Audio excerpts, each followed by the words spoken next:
বাংলার এক খ্যাতনামা চোর টাকা শুভেন্দু অধিকারী জলপাইগুড়ি দিয়ে কুচবিহারের দিকে গেলেন। আমরা তাকে অভদ্ররা জ্বালালাম, চোর চোর চোরটা, শিশিরবাবুর ছেলেটা, চোর চোর চোরটা মোদিবাবুর ছেলেটা বলে, এবং জয় বাংলা স্লোগান দিলাম।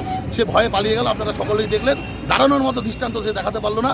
আমাদের তৃণমূল ছাত্র পরিষদের সৈনিকেরা এবং পাহাড়পুর অঞ্চল তৃণমূল কংগ্রেসের সৈনিকেরা এখানে দাঁড়িয়েছিল, আমাদেরকে দেখে ল্যাচ গুটিয়ে পালিয়ে গেছে। তারা বাংলা দখল করবে বলছে, তৃণমূল ছাত্র পরিষদের সাথে ভয় পায়, তারা কি বাংলা দখল করবে? প্রতিবাদটা কি তোমাদের?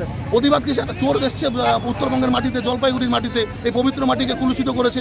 আমরা এখন আপনারা দেখতে পারবেন, এখন আমরা গোবর দিয়ে আমরা এই এলাকাকে পবিত্র করবো, গঙ্গা জল ছিটিয়ে এই এলাকাকে পবিত্র করবো। আমরা এই এলাকা দিয়ে চোর বয়ে গেল, চোরের আগমন হয়েছে এই এলাকা দিয়ে, তাই আমরা তাকে সাধুবাদ বিজেপি নেতা কর্মীদের দেখতে পেলেন আজকে সম্বর্ধনার জন্য? কোথায় রাখবে তারা?